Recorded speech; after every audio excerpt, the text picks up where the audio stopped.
We were at a point where we were growing by 1,000 followers a week. I think it just really clicked with people. People needed a resource about Dallas, not about food or other niche topics on Instagram. And it was exactly what people wanted. The aha moment still of when we should cover a place comes when we realize, okay, people will need to know about this place because it'll make someone feel like, I'm glad I live here. Hi, I'm Lily Smith.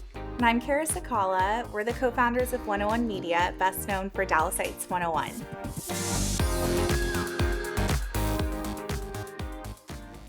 The 101 is really about introducing you to your city, and that's kind of where the name came from, like the 101, almost like your crash course dummies guide. It's a huge city, so really being able to provide people with accessible, bite-sized information that they can take with them to find their community and their, special place, to be able to call Dallas a true home.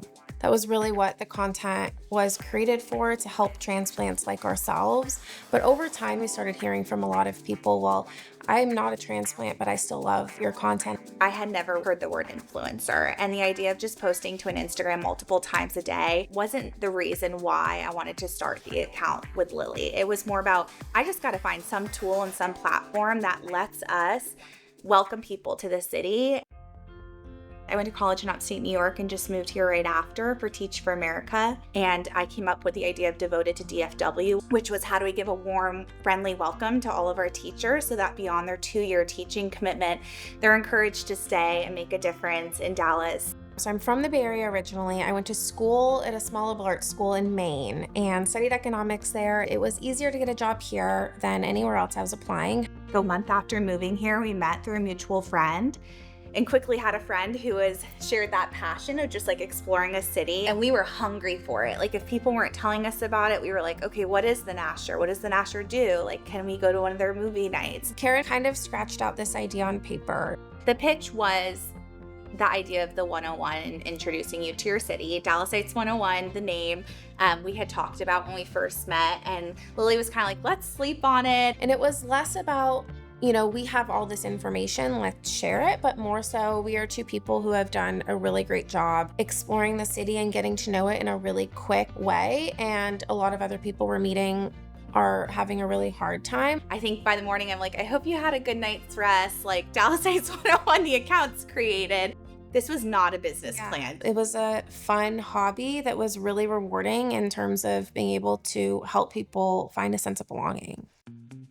We were working our full-time jobs and overlapping starting Dallasites101 at the same time. I think it just really clicked with people. People needed a resource, and we were the first ones to have a resource about Dallas. We would have to wake up early to get a post out. At night, we would be at an event. We would be getting content somewhere. We wrote most captions real time. So we would text it to each other, shoot it over, shoot it back, post. I mean, people would say to us constantly, like, when do you sleep? Or how do you do so much?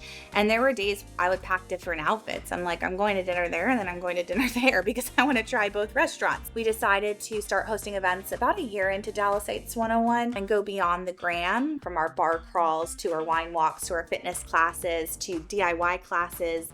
I think I started speed dating in like 2018, and I called the dean of admission and housing at my college campus and I said, could you tell me how you match roommates? We were making a salary equal to or greater than the salary we had through our full-time jobs.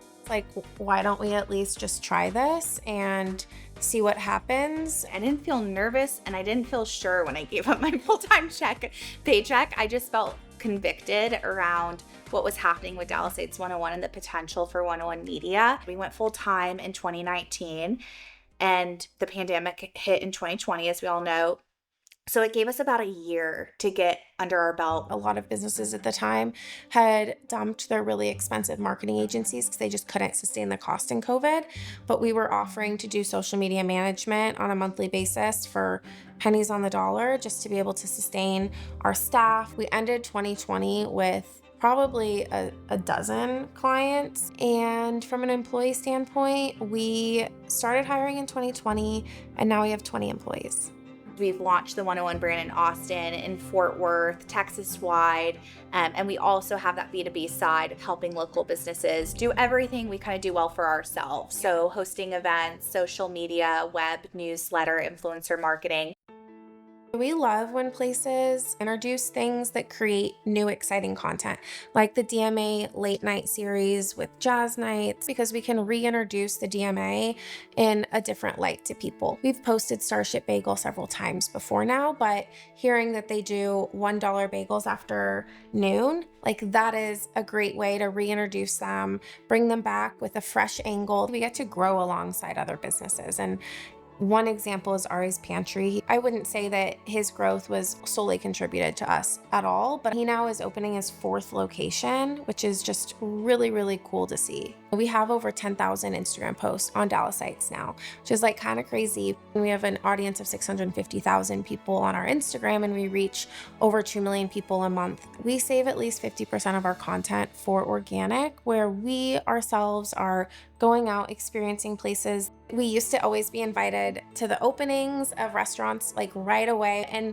we've started actually noticing a trend where we get invited a little bit later down the road because people don't want us to like flood them with people. We've heard countless stories from people who have met friends, people who have found love at our speed datings, people who have found their communities, found places to go. I love that. Like the impact, and when showing up to our events that I get to see all these people, it does hit and move me differently than at times just seeing the likes or the comments on a post. I hope that we're shaping DFW in a way where businesses are staying open longer, deciding to open here, and also that residents are staying longer and really seeing enriching, fulfilling lives that the DFW area can provide for them. And getting out of their comfort zones. We have, since day one, been creating a sense of belonging, whether it's through marketing events or Instagram or digital content. And yeah, it's still true today.